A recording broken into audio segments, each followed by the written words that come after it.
చెప్పేది నిజమా? అవును సార్, నేను కలర్ చూశానండి. కావాలంటే చూడు, నేను చెప్పిందే వస్తుంది. లేదు, నేను చెప్పింది వస్తుంది. చూద్దామా? చూద్దాం. చందు, ఒక్క నిమిషం. ఈ 2 చిట్టీలు ఏదో ఒకటి తీయండి. ఏమిటివి? మా పెళ్లి చర్చిలో జరగాలంట నేను. కాదు, గుళ్ళో జరగాలంట నేను. ఏదో ఒకటి తీసి ఎక్కడ జరగాలో మీరే డిసైడ్ చేయండి.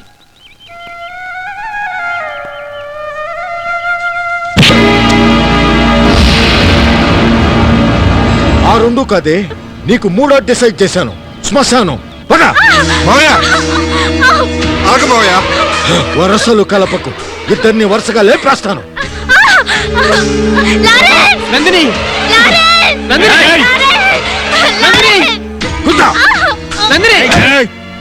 అతని మీద ఒక్క దెబ్బ పడిందో. జాతీయ నీతి లేని వాళ్ళతో మీకేంట్రా మాటలు? వచ్చి కారకండి. నందిని!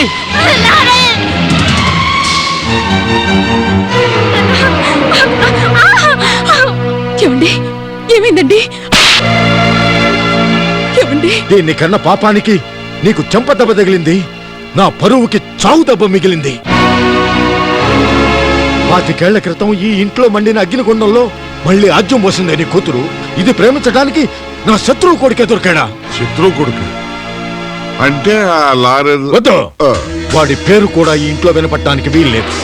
వస్తే ఈ ఇంటి గడపలోకి హిందువే అల్లుడుగా రావాలి, లేదా ఇంట్లో మనుషులంతా సవాలై గడప దాటాలి. ఆ పిల్లని చేసుకుంటే ఈ ఆస్తిలో నీకు చిల్లిగవ్వ రాదు. ఈ ఇంటికి నీకు సంబంధం లేదని అందరు తండ్రులా నేను చెప్పను. చేతులు విరిచికట్టి మరీ నీ పెళ్లి జరిపిస్తాను. ఈ ఇంటికి క్రిస్టియన్ పిల్ల కోడలుగా రావాలి. అలా కాకుండా మరో మతం పిల్ల ఇంట్లో అడుగు పెడితే దాని కాళ్ళు నీ పీక ఒకేసారి దిగిపడతాయి.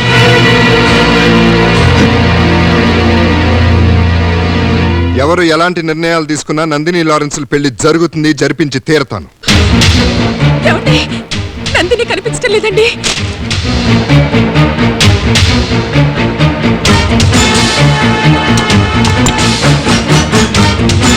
ఏమండి?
బస్సులో వెతకండి.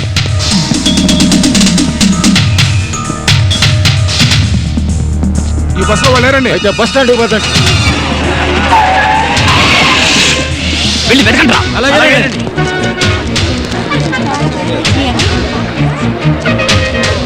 మొత్తం బస్సులోనే ఎత్తుకోండి, ఎక్కడ లేరండి. అయితే రిజిస్టర్ ఆఫీసు పోతండి.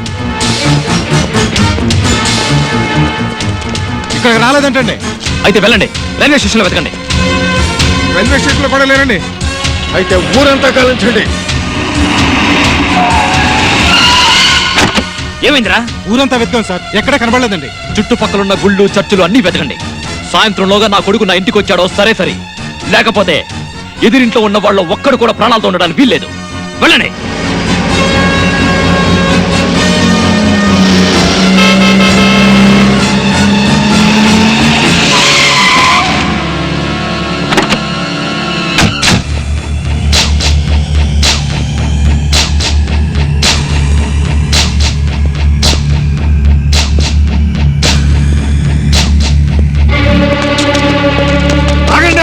నా మాట వినండి, నేను చెప్పేది అర్థం చేసుకోండి. దీనంతటికి కారణం నువ్వురా. చెప్పు, నందిని ఎక్కడ దాచావు?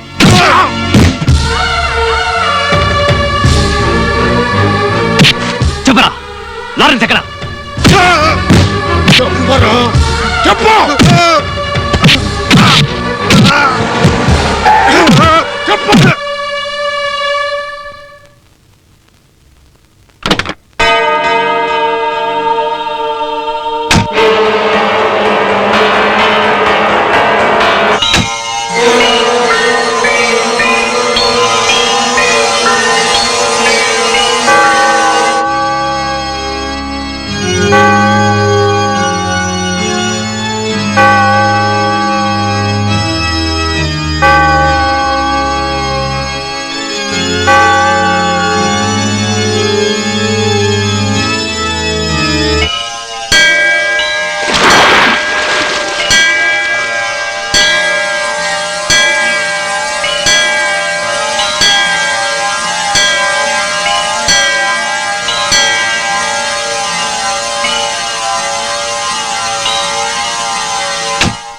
ఏంటంత ఆశ్చర్యంగా చూస్తున్నారు? వాళ్ళిద్దరూ ఇంకా పెళ్లి చేసుకోలేదు. ఎందుకో తెలుసా? మీ అనుమతి కోసం, మీ ఆశీర్వాదం కోసం. ఒక హిందువే మీకు అల్లుడిగా రావాలని మీరు కోరుకున్నారు. మీకు కాబోయే అల్లుడు హిందువే, కానీ ఇప్పుడు మీ అమ్మాయి హిందూ కాదే. ఒక క్రిస్టియనే కోడలుగా రావాలని మీరు పట్టుపట్టారు. అదిగో మీ క్రిస్టియన్ కోడలు, కానీ ఇప్పుడు మీ కొడుకు క్రిస్టియన్ కాదే. ఏంటి ఆలోచిస్తున్నారు? మనం కోరుకున్నట్టే అల్లుడు కోడలు దొరికారు, కానీ మన కొడుకు కూతురు మతం మార్చుకున్నారే అనే.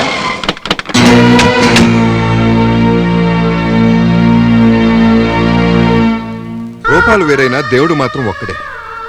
దేవుడు మనుషులను సృష్టిస్తే మనుషులు మతాలు సృష్టించి ఆ దేవుడికే రూపాలు మార్చారు. హిందూ మతంలో పుట్టిన బిడ్డ విభూది రేఖలతో పుడతాడా? క్రిస్టియన్ మతంలో పుట్టిన బిడ్డ సిలువేసుకుని పుడతాడా? ప్రపంచంలో అన్ని మతాల గురించి అందరికీ తెలియకపోవచ్చు, కానీ ప్రేమ గురించి తెలియని మనిషి ఉండడు. ప్రేమ చిగురించిన మనసుండదు.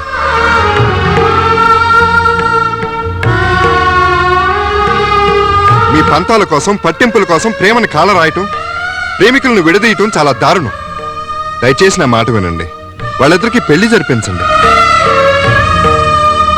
బాబు, నువ్వు ఎంత చెప్పినా ఆ మూర్ఖులు మాత్రం మారరు. స్టీఫెన్, నీ మెళ్ళ సెలవు తీరా. నీ మెడలో ఆ రుద్రాక్ష తీయరా. నా మెళ్ళ వై. నువ్వే. ఈ రోజు నుంచి నా పేరు గురజాడ స్టీఫెన్ రాయుడు. ఈ రోజు నుంచి నా పేరు సీతారాం జార్జ్ బుష్.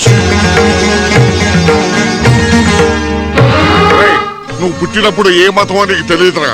నీకు ఊహ తెలిసిన తర్వాత నువ్వు హిందూ అని నేను చెప్పానురా. నీకు తండ్రి అయిన నేను, నీ బిడ్డ అయిన వాడు, ఇద్దరు హిందువులుగా మారిన తరువాత మధ్యలో నువ్వు మాత్రం ఎలా క్రిస్టియన్ అవుతావురా? ఏమిట్రా ఆలోచిస్తున్నావు? ఒకప్పుడు మీలాగే మేము ఆవేశపడబట్టే 25 ఏళ్ళుగా మా బిడ్డలకు దూరమై బాధపడుతున్నావురా. ఆ పరిస్థితి మీకు రాకూడదురా. మా మాట విని ఈ పెళ్లికి ఒప్పుకుంటురా. ఆ రోజు వాళ్ళు చావుకు తెగించి వెళ్ళారు. ప్రేమను బ్రతికించుకుంటూ బ్రతికారు. మమతలే చచ్చాక మతాల కోసం చావడం ఎందుకురా?